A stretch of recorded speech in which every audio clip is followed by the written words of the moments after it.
Welcome back to Fanfics in a Nutshell. Today, we're diving into a timeline that should not exist. A story where one soul crosses worlds, one child is born into power, and everything we thought we knew about Westeros begins to fracture. What if Naruto was reborn as a Lannister? It begins, not with the birth, but with the death. A battlefield long forgotten. A betrayal too familiar. Steel cutting deeper than it should. And in those final moments, as blood slips away and the world fades into silence, there is one thought that lingers. So this is how it ends, again. And then, darkness. No sound, no pain, no memory, until suddenly, breath. A sharp, violent inhale. A cry that does not belong to a warrior, but to something far smaller, far weaker, an infant. And somewhere deep within that fragile body, something ancient awakens. Not fully, not clearly, but enough. Enough to remember what it means to fight. Enough to remember what it means to lose. And in the heart of Casterly Rock, beneath banners of gold and crimson, beneath the weight of a name that demands power above all else, a new life begins. Tywin Lannister does not fear many things. He does not fear war. He does not fear kings. He does not fear death. But this is different, because for all his strength, all his control, all his certainty, there is one thing no man commands: birth. He stands beside Joanna, his hand gripped tightly in hers as she fights through pain that would break lesser souls. Blood stains the sheets. The maester mutters instructions. The air is thick with tension, with uncertainty, with something dangerously close to dread. Because Tywin knows this moment matters, not just as a father, but as the head of House Lannister. Legacy is everything, and legacy begins here. Push. The command echoes. Joanna does not scream, she roars. A lioness through and through, refusing weakness even as her body strains under the weight of life itself. Time stretches. And then, a cry. Sharp. Loud. Alive. It's a boy. For a moment, everything stops. Tywin exhales, slow and controlled, though something tight in his chest refuses to loosen. The child is wrapped, cleaned, presented. The maester hesitates just slightly, and that hesitation does not go unnoticed. Tywin sees everything. What is it? He asks. A pause. Then quietly, red eyes. An omen. A bad one. Tywin does not believe in superstition. Not truly. Power is not built on omens or whispers or shadows. And yet, for just a moment, he looks. And something about the child feels wrong. Not broken, not weak, but different. Joanna does not hesitate. She reaches for the child, pulling him close with a fierceness that leaves no room for doubt. Give him to me. The maester obeys. And just like that, whatever unease lingers in the room is drowned beneath something stronger. Love. Tywin watches her hold the child, watches the way her expression softens, the way her voice changes. For all his ruthlessness, for all his control, there is one truth he cannot deny. She is his weakness. And now, so is this boy. What will you name him? He asks. Joanna smiles. I already have. That alone is unexpected. Tywin raises an eyebrow. Without consulting me? I saw him, she says softly, in a dream. Tywin almost scoffs. Dreams are nothing, meaningless, the mind playing tricks. But there is something in her voice that gives him pause. He told me his name. That should be impossible, and yet, when she says it, it feels like something has already been decided. Naruto. The name does not belong here. It does not sound Westerosi. It does not carry the weight of tradition or legacy or power.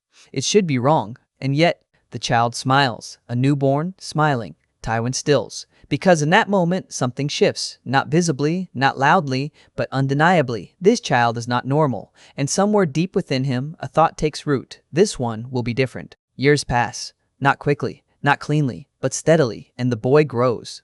Naruto Lannister, or as the world insists on calling him, Nathaniel, a name forced upon him, a compromise, a mask. But beneath it, the truth remains.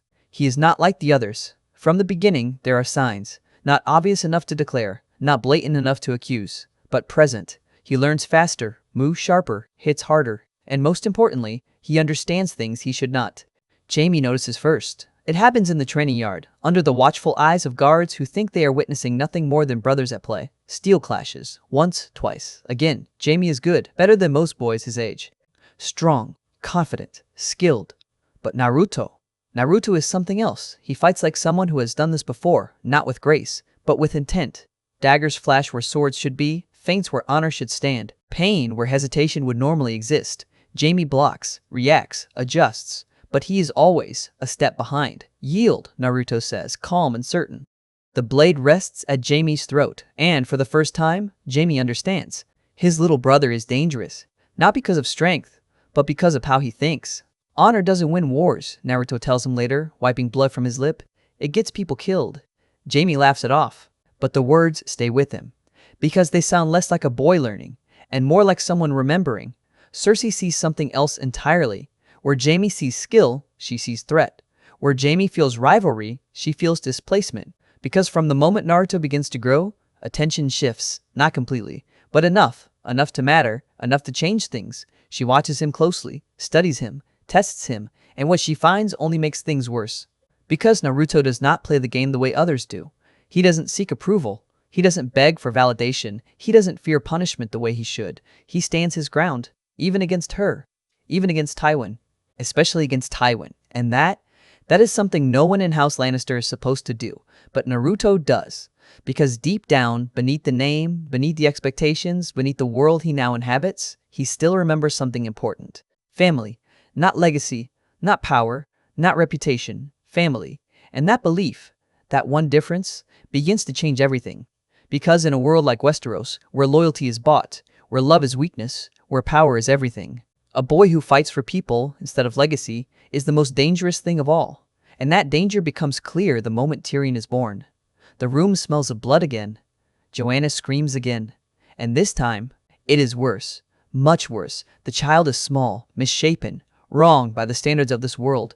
And the moment he arrives, everything changes. Tywin's silence says more than words ever could. Cersei's hatred ignites instantly. Even the servants whisper, monster, abomination, curse. But Naruto steps forward. Without hesitation, without fear, without doubt, he looks at the child, sees the weakness, sees the pain, sees the fear in Joanna's eyes, and then he makes a choice. He stays. Hours pass. Blood continues to flow. Joanna weakens, and something inside Naruto reacts, not consciously, not intentionally, but instinctively. His hand rests against her, and something moves, something unseen, something impossible. The bleeding slows, the panic eases, and Joanna lives. No one understands how. No one can explain it. But Naruto knows one thing. This world is not ready for what he is. And as he looks down at the newborn child, small, fragile, unwanted by almost everyone in the room, he smiles. Hello, Tyrion, he says quietly. And in that moment, a line is drawn. Because where the world sees a monster, Naruto sees family. And from that point on, anyone who threatens that family will face something far worse than politics. They will face him. And that is where the real story begins. And the moment that line was crossed, Casterly Rock ceased to be merely a fortress of gold and stone. It became a battlefield. Not the kind men sing about, with banners snapping in the wind and horses dying in the mud, but the quieter kind. The kind fought in nurseries and corridors, in glances across supper tables, in words chosen carefully, and silences chosen even more carefully.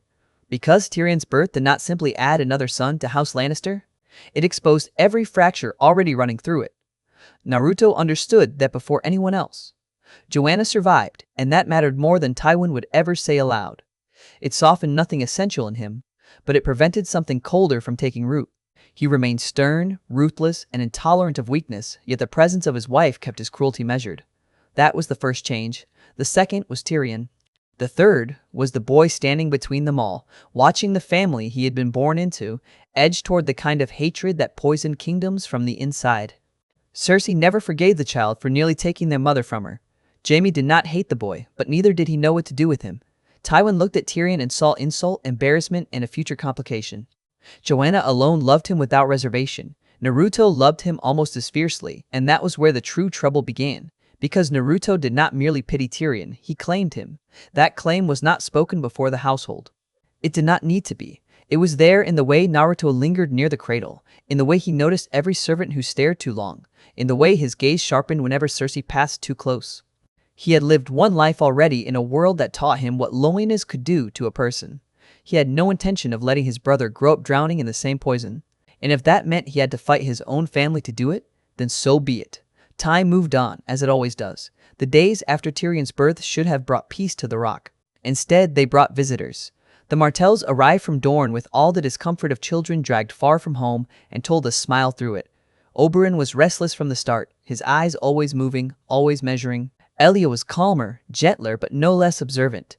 Their father went off to speak with Tywin, leaving the young lions and the young vipers together in one room and expecting them to become useful to one another. It was the sort of thing great lords called courtesy when it was really strategy. Jaime stood beside Naruto and murmured that they seemed friendly enough. Naruto barely heard him. He was too busy noticing who was absent. "Where's Cersei?" "With mother," Jaime said. That answer did not comfort him. Cersei with Joanna meant Cersei near Tyrion, and Cersei's pain had already begun curdling into something uglier. Naruto told himself not to imagine the worst. Then he remembered the world he lived in. In Westeros, imagining the worst was often just another way of preparing for it. Still, the Martells were here and politics never waited for family crises. So he did what he always did when hesitation threatened to waste time. He moved first. He crossed the room with a winning smile and introduced himself as Nathaniel Lannister, because that was the name this world preferred for him. The old name still lived under his skin, but Nathaniel was the mask he wore for halls like these. Oberyn and Elia watched him closely, and within moments the shape of their dynamic revealed itself. Oberyn tested. Elia listened. Jaime, delighted to avoid speaking to pretty girls, drifted away at the first opportunity and left Naruto facing Elia alone. The result should have irritated him. Instead, it caught him off guard. She was not vain like Cersei, not brittle, not cruel. There was warmth in her wit and a steadiness in her gaze that made him forget for one reckless instant that every meeting between noble children was already a negotiation. He offered to show her the stone garden. Down through the rock they went, into the deeper places where old roots had twisted through cave and darkness alike. The weirwood there was not beautiful in any easy sense. It was ancient, pale, and unsettling, its carved face seeming to watch without blinking. Elia shivered when she saw it. Naruto did not. The place had always felt strange to him, but not hostile. It felt like a waiting room built by the gods. As they spoke, he learned more about her. She had already seen other keeps. She disliked Storm's End. She was curious about the rest of the realm. She and Oberyn were being shown to the great houses, which meant their father was not merely educating them. He was evaluating prospects, marriage, alliance, leverage. The game was already in motion around them. Naruto had suspected as much, but hearing it confirmed in small, human details made the board feel more immediate. He also realized something that stung more than he expected. If the Martells were looking at the children of Casterly Rock, they were likely looking at Jaime, not him. Jaime was heir, Naruto was spare. Useful, yes. Valuable, certainly. But in the arithmetic of noble ambition, not the first choice. Then Elia said she had hoped to see the imp. The word hit him like a slap. He went still. She was not mocking him. That was what made it worse. The name had already spread. Tyrion had been reduced to rumor before he could even walk. That was the cruelty of this world. It took a child, gave him no choice in his form, then turned him into a story for strangers. Before Naruto could answer, the air changed. It began as a whisper so faint he thought it memory. Then it came again, warmer and stranger, like breath against the soul. Approach. He turned toward the weirwood. Elia heard nothing. He did not understand why he obeyed. Some part of him simply knew that to ignore the call would be more dangerous than answering it. He stepped forward and put his hand against the bark, and the world broke open. He saw fire before he understood fire. He saw a king screaming madness from a throne of blades. He saw the words burn them all like a curse stamped into the marrow of the realm. He saw blood in corridors, steel in shadows, the red ruin of a city that should have stood forever. He saw a dragon's egg. He saw ice moving south with patient certainty. He saw dead men marching. He saw a shadowed figure sit where kings sat, crowned while the world around them burned and froze and changed. And underneath all of it, deeper than vision, deeper even than fear, he felt the shape of fate straining against itself. This was not one future. It was many. They cracked and crossed and fought for dominance, and all of them seemed to drag him toward the center. Then someone grabbed him. Reality snapped back hard enough to hurt. Jaime stood there, pale and angry and frightened all at once. Elia was shaken. Oberyn had arrived behind them. Naruto had no idea how much time had passed. "You've been standing there for an hour," Jaime said. An hour. Naruto could not explain what he had seen, so he did what people always do when the truth is too large. He lied badly and called it daydreaming. No one believed him. They accepted it anyway, because children are allowed certain excuses that men are not. The moment should have ended there. It did not. Cersei came to fetch them. For one brief heartbeat, Naruto was relieved to see her. She took one look at his face and drew him close, understanding before anyone else that something had gone wrong. There was comfort in that, and something almost tragic too, because it reminded him that Cersei had not yet fully become the woman history would remember. There was still love in her. Twisted, possessive, dangerous love, but love all the same. Then he saw the way she smiled at Elia, and the comfort vanished. She led them up from the stone garden toward the nursery, bright and composed and entirely too pleased with herself. Naruto felt dread settle in his stomach long before they reached the room. Joanna was absent. Tyrion lay in his cradle. Cersei stood before the Martells like an actress stepping onto a stage. "Look at him," she said. "Behold our monster." Oberyn leaned in first and frowned, not with disgust but confusion. Elia's face softened instantly. "That is not a monster," she said. "That is a baby." In that moment, something in Naruto settled. There were still decent souls in this world. Still people who looked at weakness and chose mercy instead of contempt. He would remember that. Cersei would remember something else. She sneered. She spoke of Joanna's suffering. She said everyone expected Tyrion to die soon, and that she hoped they were right. Then, with all the casual malice of a child who has never truly been checked, she reached into the cradle and pinched the baby's nose shut. The cry that followed split the room. Naruto moved before thought. One instant he was standing still. The next his fist was buried in Cersei's face. She staggered back in disbelief, blood welling, too shocked even to scream at first. He struck her again, open palmed this time, not because he had lost control but because rage had found the shape it needed. The room froze. Even Jaime could only stare. Oberyn's expression sharpened. Elia did not look away. "I'll do worse than that if you touch him again," Naruto said. The words came out colder than he intended. Colder, perhaps, because he meant them. Cersei shrieked about their father, about punishment, about how he dared. Naruto hardly heard her. His blood was hammering too loudly in his ears. He had crossed another line now, and unlike the one before, this one could not be hidden inside the family. He had publicly chosen Tyrion over Cersei, mercy over pride, protection over obedience. Jaime went after her when she fled. Oberyn remained, one arm slung over Naruto's shoulder with a kind of delighted approval. Elia looked at him with something more complicated than admiration. Not fear, not exactly. Recognition, perhaps. As if she had just learned what sort of boy stood before her. And above it all, unseen but suddenly undeniable, the future shifted again. Because now it was no longer merely true that Naruto loved his family. Now the world had seen what he would do for them. And once that kind of truth is revealed, it cannot be taken back. Tywin Lannister did not raise his voice when he was angry. That was how everyone knew how serious it was. The summons came quickly. No delay. No cooling of tempers. No quiet resolution behind closed doors. Naruto was called to his father's solar before the echoes of Cersei's screaming had even faded from the halls. He went without hesitation. Not because he wasn't angry. Not because he wasn't ready to fight. But because he understood something that most people in Westeros never truly grasped. Power respected those who stood their ground, and Tywin Lannister respected only one thing: strength. The doors opened. Naruto stepped inside. And there he was, seated behind his desk, hands folded, posture perfect, expression carved from stone. No anger, no visible disappointment, no fury, which somehow made it worse. Silence filled the room. Heavy, pressing, testing. Naruto did not bow. He did not look away. He met his father's gaze directly. And for a moment, nothing happened. Then Tywin spoke. "You struck your sister." It was not a question. Naruto did not pretend otherwise. Yes, no apology, no excuse. Just truth. Tywin studied him. Not as a father looks at a child, but as a ruler evaluates a problem. Why? Naruto didn't hesitate. She tried to kill Tyrion. That, at least, made something flicker. Not emotion, interest. Tywin leaned back slightly. "Kill him?" he repeated. "She pinched his nose shut," Naruto said evenly. He couldn't breathe. A pause. "Children are cruel," Tywin replied. "They test boundaries. That is how they learn." Naruto's jaw tightened. And what did she learn? Now that was a mistake. Not because it was wrong, but because of how it sounded. A challenge. The room cooled. Tywin's gaze sharpened. "You presume to question how I raise my children?" Naruto held his ground. "I'm questioning what happens when no one stops her." There it was, the real conflict. Not the strike, not Tyrion, not even Cersei. Authority. Tywin rose slowly from his chair, each step measured, controlled. "Dangerous. You forget your place." Naruto did not move. "No," he said quietly. "I remember it perfectly." The air changed. This was no longer a reprimand. This was a test. Two wills pressing against each other. One built on decades of power, the other on something far less visible and far more dangerous.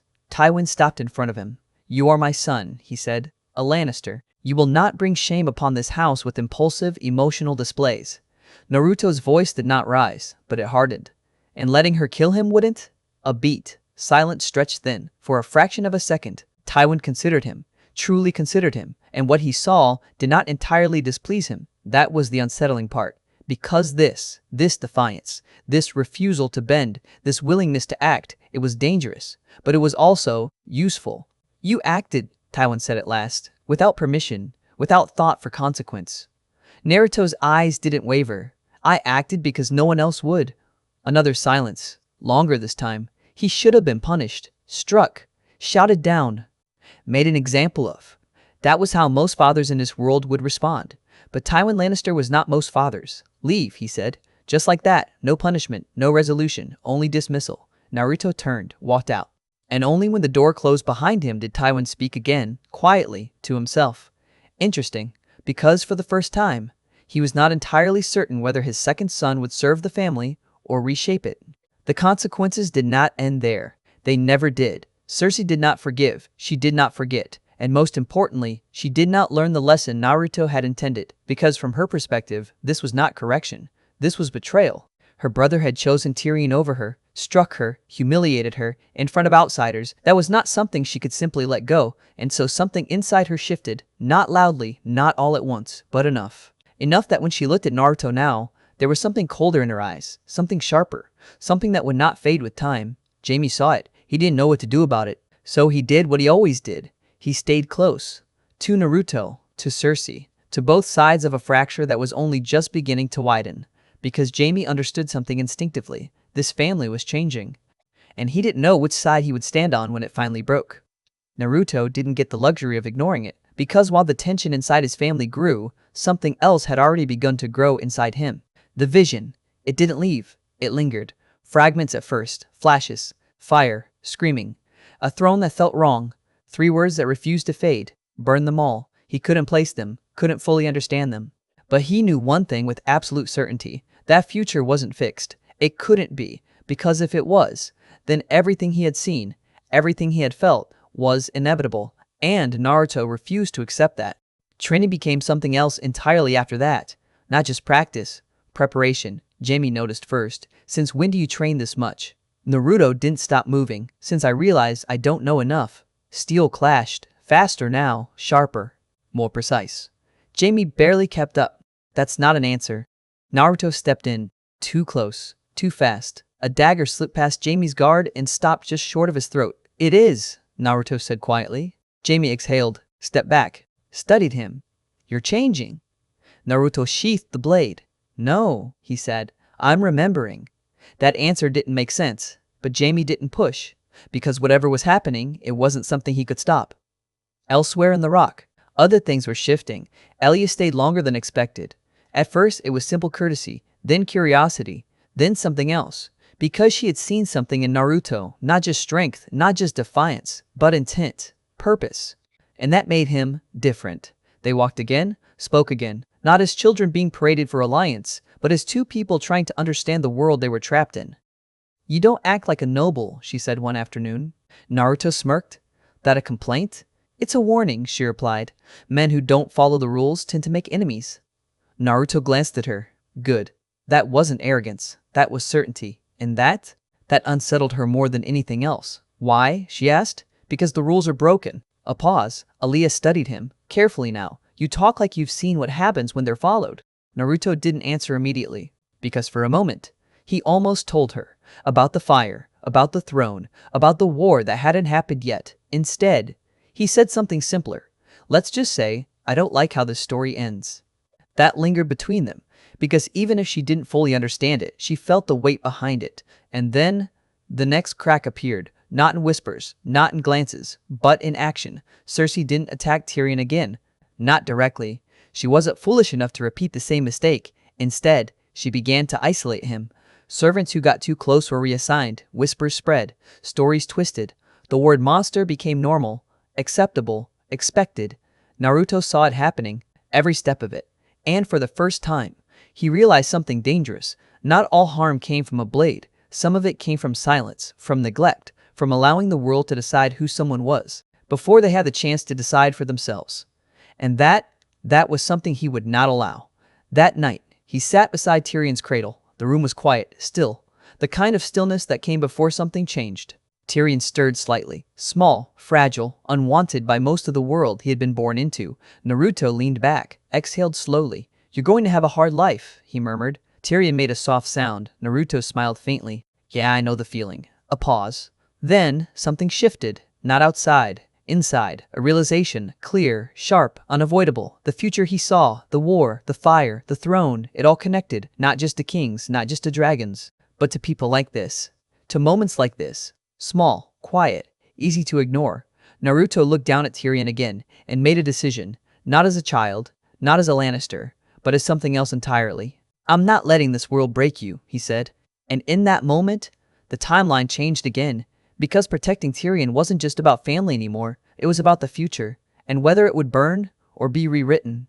The realm does not shatter all at once. It bends first, quietly, subtly, in letters sealed with wax, in whispers carried by riders, in looks exchanged across halls where no one dares speak too loudly. And for those who know how to listen, the warning signs are everywhere. Naruto begins to hear them long before the rest. The capital is restless, the king is unstable, and the game, the real game, is already in motion. Tywin knows it too. That is why he leaves. The summons from King's Landing is not unexpected. It never is. When Ares calls, even the most powerful lord in Westeros answers. Not because he must, but because refusing too soon is how you lose before the board is even set. So Tywin Lannister rides east, and for the first time, Casterly Rock is left without him. Power shifts immediately. Not visibly, not officially, but in the way people move. Servants hesitate more, guards watch more closely, conversations stretch longer in the corridors. Because without Tywin, there is no single will controlling everything, and that creates opportunity. Naruto doesn't waste it. He doesn't declare anything. He doesn't challenge anyone. He simply starts acting. Small things first. Servants assigned to Tyrion, replaced with ones who don't whisper. Guards near the nursery, chosen carefully, schedules adjusted, movements controlled, no announcements, no orders spoken aloud, just quiet influence. Jaime notices. Of course he does. You're acting like you're in charge, he says one evening, leaning against the pillar as Naruto reviews a servant roster. Naruto doesn't look up. I'm acting like someone has to be. Jaime frowns. That's not your role. Naruto finally glances at him. Then whose is it? Jaime doesn't answer, because there isn't one. Not really. Not while Tywin is gone. Not while Joanna is still recovering. Not while Cersei. Jaime exhales. Just don't get caught. Naruto smirks faintly. That's the plan. But control inside the rock is only half the story, because outside, the world is beginning to tilt. News arrives slowly. Fragments at first. The Mad King grows worse. Executions without cause. Paranoia without limit. Names whispered. Lords questioned. Enemies imagined. Then, something breaks. Not loudly, but definitively. Ares demands blood. And when that demand is refused, he takes it anyway. Naruto hears the story in pieces. A lord summoned. A trial denied. Fire used where justice should have stood. And just like that, the realm shifts. Not into open war. Not yet. But into something far more dangerous. Fear. Naruto stands on the balcony overlooking the rock when the next message arrives. He reads it once, then again, slowly, carefully. Jaime steps beside him. What is it? Naruto doesn't answer immediately, because this is one of the moments he saw. Not clearly, not perfectly, but enough to recognize it. It's starting, he says quietly. Jaime frowns. What is? Naruto folds the letter. The part where everything goes wrong. The Martells remain. That too is no accident. Their father delays departure, watches, waits, because Dorne understands something most of Westeros forgets. You don't move first, you move right. Oberyn grows restless, training harder, testing limits, watching Naruto more closely now, not as curiosity, but as evaluation, because the boy he met in the Stone Garden is not the same boy standing before him now. You're planning something, Oberyn says one afternoon, circling him in the training yard. Naruto spins a dagger between his fingers. Everyone is. Oberyn grins. No. Everyone reacts. You. Prepare. A strike. Fast. Precise. Naruto deflects. Counters. Too fast. Oberyn barely avoids it. Now, he's serious. Dangerous, the Dornish prince murmurs. Naruto shrugs. Only if you stand in the wrong place. Steel clashes again. Harder now. More intent. Because this is no longer practice. This is recognition. Two predators measuring each other. You don't fight like a noble, Oberyn says. Naruto smirks. You don't either. Oberyn laughs, and just like that, an understanding is formed. Not alliance, not yet, but respect. And in Westeros, that's often where alliances begin. Elia sees something else entirely. Where Oberyn sees strength, she sees direction. And that's what unsettles her. Because Naruto is no longer reacting to the world around him. He's anticipating it. You already know what's coming, don't you? She asks one evening as they walk the edge of the rock. Naruto pauses. Just slightly. Not everything. That's not what she asked. Elia studies him. You speak like someone who's already seen the end. Naruto looks out over the horizon. The end doesn't matter. A beat. What matters is what you do before it. Elia's voice softens. And what are you going to do? Naruto turns, meets her gaze, and for the first time, there's no deflection, no humor, no mask. I'm going to change it. Silence. Heavy. Real. Because she believes him. And that might be the most dangerous part. Inside the rock. The fracture deepens. Cersei adapts. She always does. Direct attacks didn't work, so she changes tactics. Smiles more, speaks softer, waits longer. But the intent, that never changes. Naruto sees it. Every glance, every pause, every calculated move. And he understands something now that he didn't before. Cersei isn't just emotional, she's learning. And that makes her dangerous. Because unlike Jaime, unlike Tyrion, Cersei doesn't want balance. She wants control. The same thing Tywin wants, just without his patience. And then, the next letter arrives. This one, Naruto doesn't need to read twice. Because the moment he sees the seal, he already knows. The capital has broken. Not bending anymore, not shifting. Broken. Rebellion. Not whispered. Not hidden. Declared. The names fall into place like pieces of a puzzle he's already seen scattered across time. Stark. Baratheon. Eren. All moving. All choosing. All stepping onto the board. Jaime reads over his shoulder. War. War. Naruto exhales. Not yet. Jaime looks at him. What do you mean, not yet? Naruto folds the letter slowly. War doesn't start when swords clash. He looks out again, toward a horizon that suddenly feels much closer. It starts when people decide there's no other choice. A pause. Then, and we're almost there. That night, Naruto doesn't sleep. He trains. Harder than ever. Not to improve, not to test himself, but to prepare. Because now, the vision isn't just a possibility, it's a direction. And every step the realm takes is bringing it closer. Fire. Madness. Death. The throne. All of it. Connected. All of it. Approaching. Naruto stops, breathing steady, mind sharper than ever. And for the first time, he doesn't just react to what he saw, he starts planning around it. Who lives? Who dies? Who matters? Who doesn't? And most importantly, what needs to change? Because if he's right, if even part of what he saw comes true, then this war won't just decide a king, it will decide everything. Far away, in King's Landing, a king whispers to himself, burn them all. And in Casterly Rock, a boy who should not exist begins preparing for a war that hasn't started yet. Because when it does, it won't just be a fight for the throne, it'll be a fight for the future itself. And Naruto is already choosing his side. By the time the first banners truly rose, the realm had already chosen violence. Not all at once, not cleanly, but inevitably. The old order cracked under the weight of one mad king's fear, and from those fractures came everything Tywin had spent a lifetime trying to control: uncertainty, insult, opportunity, ruin. Lords who once smiled in court now armed their men in silence. Oaths hardened in the factions. Roads turned dangerous. Ravens stopped carrying routine matters and began carrying death. And through it all, Naruto watched the map of Westeros become exactly what he had feared. A board drenched in blood before the real game had even begun. Tywin returned to the rock with the look of a man who had ridden out of one storm only to find another waiting at home. He wasted no words, offered no comfort, and did not pretend the situation was anything less than grave. Eris had gone beyond erratic. The crown was becoming poison. Every house in the realm was now measuring the same terrible question. How long could the Iron Throne remain the Iron Throne before the realm itself rejected it? At supper, no one laughed. Even Cersei held her tongue. Jaime watched their father with a mixture of admiration and dread. Joanna saw the strain beneath Tywin's calm and said little, which in some ways was more telling than any argument. Tyrion was too young to understand the room, but even he seemed quieter, as if infants could sense when the walls around them had begun to listen. Naruto understood the silence for what it was. This was not fear of war, this was fear of timing. Because war, brutal as it was, could still be survived. The wrong move before war, however, could destroy a family before its soldiers ever reached the field. That night, Tywin called for Jaime and Naruto privately. No servants remained in the chamber once the doors closed. No wine was poured. No false softness dressed the conversation and manners. Tywin stood over a table scattered with maps, letters, and seals broken so recently that the wax still looked warm. You will both listen, he said, and you will both understand. Whatever follows in the months ahead, House Lannister does not survive by rushing to die for another man's folly. Jaime stiffened at once. He heard caution and duty. Naruto heard something more precise. Delay. Tywin was waiting. Not out of cowardice. Never that. Out of calculation.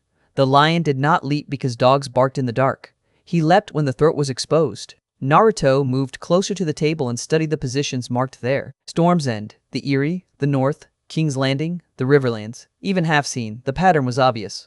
The realm was sliding toward open rebellion, and Tywin intended to stand just far enough outside the first wave to let everyone else reveal their weaknesses. "You mean to let them bleed each other first?" Naruto said. Tywin's gaze shifted to him, hard and unreadable. "I mean to preserve this house. And if preservation costs innocent lives?" Jaime closed his eyes for half a heartbeat. The question was too direct, too dangerous, too much like pushing a blade into a space where one was already waiting. But Tywin did not lash out. "Innocent lives," he repeated, as if the phrase itself were a child's fantasy. "You speak as though war has ever spared them." Naruto held his stare. "That doesn't make it less monstrous." "No," Tywin said. "It makes it reality." There it was again, that same old divide between them. Not merely father and son, not merely age and youth, but philosophy sharpened into conflict. Tywin believed the world was cruel and therefore demanded cruelty in return. Naruto believed cruelty was the disease that turned power into rot. Both men understood consequences. They simply differed on which ones were worth bearing. Tywin's voice dropped. "You think strength means intervening wherever your conscience twitches. It does not. Strength is choosing the moment that secures victory." Naruto thought of the weirwood, of wildfire, of children screaming in corridors, of futures built on men waiting just a little too long to stop the thing they knew was coming. And what if waiting is what kills us? For the first time, something almost like anger entered Tywin's eyes. "Then we wait better than our enemies." The discussion ended there, not because either had yielded, but because neither had. Jaime left with them both and said nothing until the corridor swallowed the solar behind them. Then he let out a breath. "You two speak to each other like generals planning a siege." Naruto kept walking. "Maybe that's what this family is now." Jaime did not answer. That silence was answer enough. The worst of it was that the war outside was not the only one escalating. Cersei had grown quieter, but not softer. Her temper no longer flashed openly in ways a child could be punished for. It sharpened instead. She watched. She listened. She learned from Tywin and from every slight she believed she had suffered. She understood now that fury without timing was weakness, so she concealed it. She smiled more easily. She spoke more sweetly. She laid traps in tone and implication instead of reaching for direct cruelty. And Naruto hated that this, more than the slap, marked her true beginning. One evening he found her standing in the nursery doorway, not touching Tyrion, not even entering, simply watching the child from the threshold with an unreadable expression. For a moment he thought she might leave. Instead she said, "You've made him your cause." Naruto remained between her and the cradle. "He's my brother." She gave a tiny shrug. "He is also a burden." "No," Naruto said. "He's only treated like one." That earned him the faintest smile, and somehow that was worse than a sneer. "You still think the world can be argued into decency," she said. "That's almost sweet. And you think cruelty makes you untouchable." Her gaze flicked past him to Tyrion. "No, I think cruelty makes people obey." Naruto stepped closer. "Until the day they stop fearing you." Something cold flashed between them. Not a quarrel now. Not even siblings in pain. This was the first clean shape of what they would become to one another. Two visions of power trapped in the same bloodline. Cersei left without another word, and Naruto stood in the silence afterward, knowing that nothing about that exchange had been accidental. She had come to measure him. To see whether war in the realm had made him easier to move, easier to distract. It had not. If anything, it had made him harder. The darker news came from the east. The capital was rotting from the inside. Ares trusted no one, suspected everyone, and burned through loyalty faster than wildfire through dry timber. Men vanished. Others emerged, changed. Rumors spread of torture, of whispered names extracted from broken bodies, of courtiers learning to survive by saying less and kneeling faster. Then came the kind of letter that changed not only strategy but certainty. Rhaegar had moved. Not as a father, not as a prince seeking peace, as a force, as a claim upon the war itself. Naruto read the letter twice and felt the old unease return with brutal force. Rhaegar's movement meant the conflict had crossed another threshold. This was no longer merely rebellion against a mad king. This was becoming a struggle over legitimacy, prophecy, inheritance, memory. The kind of war where men told themselves they were fighting for the future and therefore excused every atrocity committed in its name. Oberyn found him in the training yard after sundown, when the last of the torches cast more shadow than light. "You look like a man who's just seen a grave with his name on it," the Dornish prince said. Naruto lowered the spear in his hands, only trying to figure out whose grave comes first. Oberyn's smile faded. "That bad?" "Yes." They stood in silence for a moment. Then Oberyn said, "My sister's worried." That landed harder than Naruto expected. "Elia shouldn't be anywhere near what comes next." "Funny," Oberyn said. "She says the same about you." Naruto looked away, jaw tightening. That was the true misery of foresight, incomplete though his was. It did not simply show danger. It attached faces to it. Elia, Joanna, Jaime, Tyrion, even Cersei, somewhere beneath all the venom. He could feel the realm narrowing around them all, turning every path into a corridor with fire at the end. Oberyn studied him and, for once, dropped the mockery. "If the lions mean to stay out of this until the scales tip, say so plainly." Dorne remembers insults. Naruto met his gaze. "I'm not Tywin." "No," Oberyn said, "you're not. That may be the only reason I'm still talking to you like a friend." Then he stepped closer and lowered his voice. "When the time comes, choose fast. Wars punish men who think they can stand beside the river and never get wet." After he left, Naruto remained alone in the yard, spear still in hand, listening to the wind scrape across stone. That was the truth of it. The darkest hour was not only bloodshed, it was naming that every option now carried guilt. Delay might preserve the house and doom the innocent. Action might save lives and shatter the family's position forever. Tywin would choose legacy. Cersei would choose advantage. Jaime would be torn until someone chose for him. And Naruto still wanted the impossible. To save people and win. To stop the fire before it swallowed the city. To protect those he loved without becoming the kind of monster this world rewarded. He thought of Tyrion asleep in his cradle. Of Joanna's hand on his hair when he was younger. Of Elia's steady eyes. Of the words burned into his mind. "Burn them all." "No," he whispered into the empty yard. Then he planted the butt of the spear against the stone with a sharp crack and lifted his head toward the night. Because somewhere beyond the rock, armies were moving, choices were narrowing. The future was closing its fist. And before the final confrontation could ever come, someone would have to survive this hour without surrendering the soul of the story. He intended to be that someone, but intention was the one thing Westeros consumed almost as quickly as blood. When the final turn came, it did not announce itself with trumpets. It came the way so many great disasters did in this world, as a report delivered too late, a gate opened by the wrong hands, a city already trembling before anyone inside it understood how close it stood to ruin. By the time the Lannister banners truly moved, the war had already devoured too many good men and elevated too many terrible ones. The rebels had momentum, the crown had madness. And King's Landing sat between them like a pyre waiting for a spark. Naruto felt it before he saw it. The capital had always existed in his mind as fragments from the vision. Firelight, screams, steel. A king raving at shadows. But when the city finally rose before him in truth, ringed in smoke and fear and desperation, the vision stopped being prophecy and became a test. This was the place. This was the knot in the timeline. If it held, the realm might yet survive. If it slipped, no. He refused to finish the thought. Tywin rode at the head of the host with the same cold authority he wore everywhere, as if armies and kings and cities were all merely problems to be sorted by discipline. Officially, House Lannister came as savior. Unofficially, everyone with sense knew the truth. Tywin had waited until the board could no longer ignore him, and now he had arrived to decide how the game ended. He would rescue the winning side, claim necessity, and write the rest in gold. Naruto rode just behind him, the sounds of the city swelling with every street they crossed.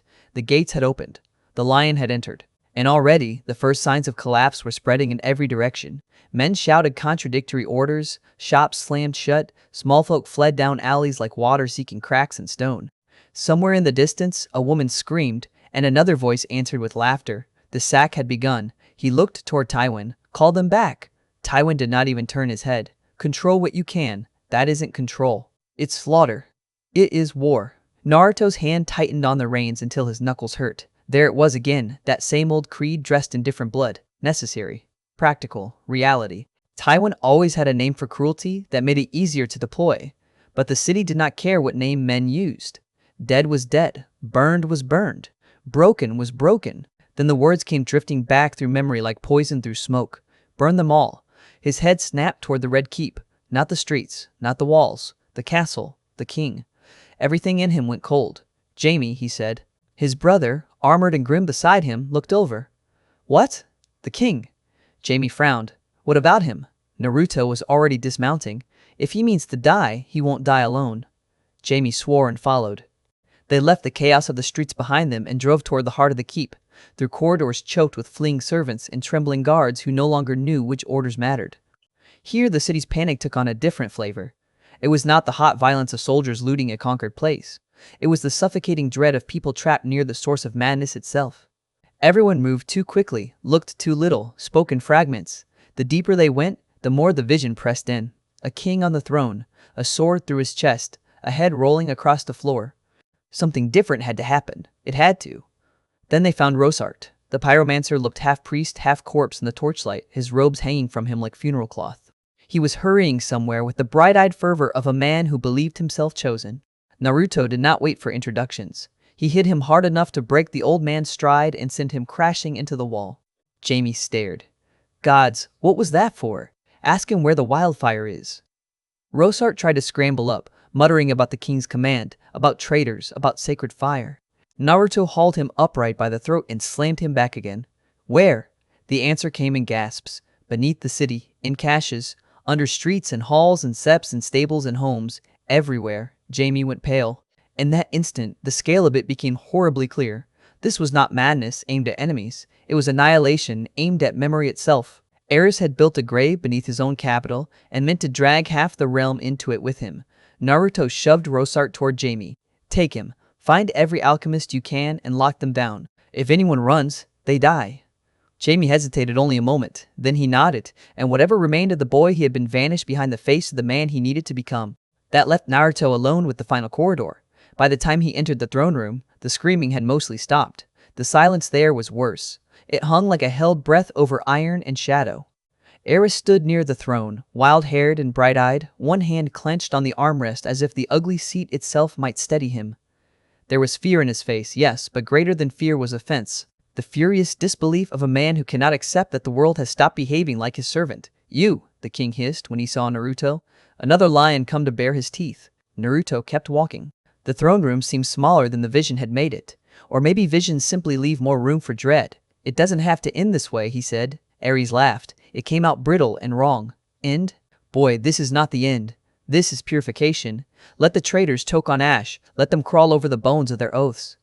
There it was. The rot laid bare. Not power, not kingship. Injury turned into doctrine. Naruto stopped several paces away. You'd burn them all.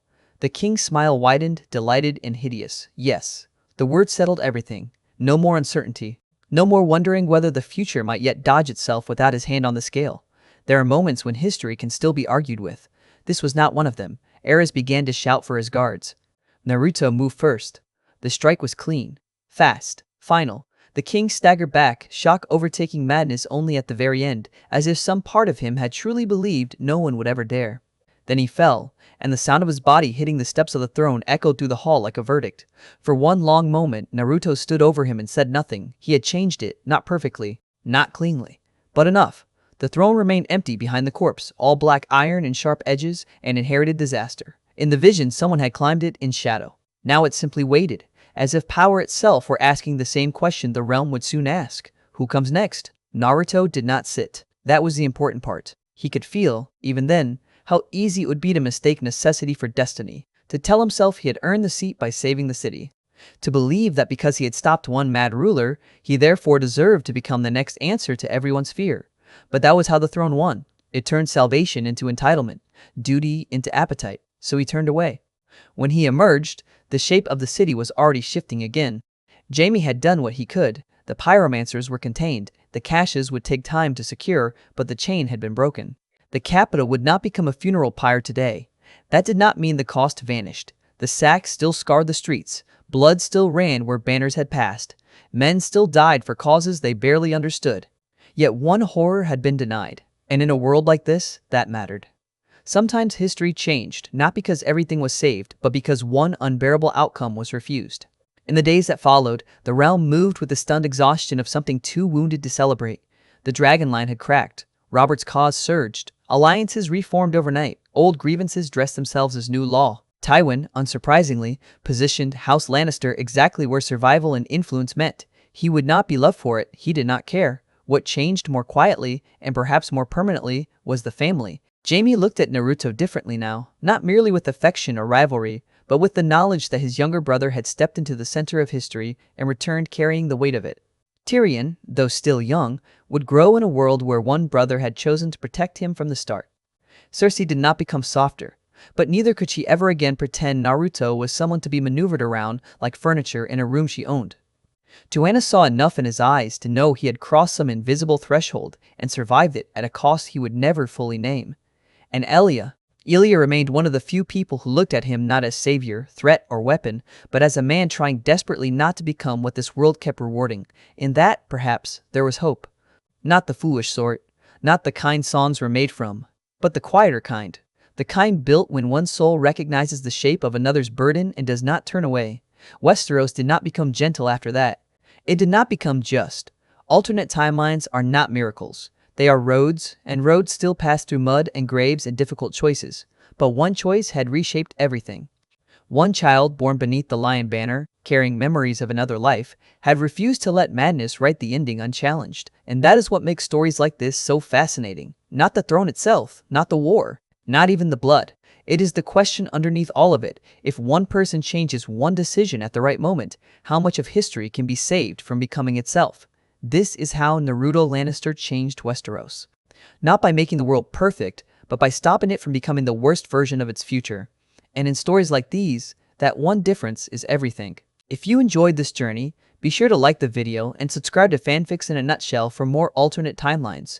What if stories and worlds rewritten by a single choice?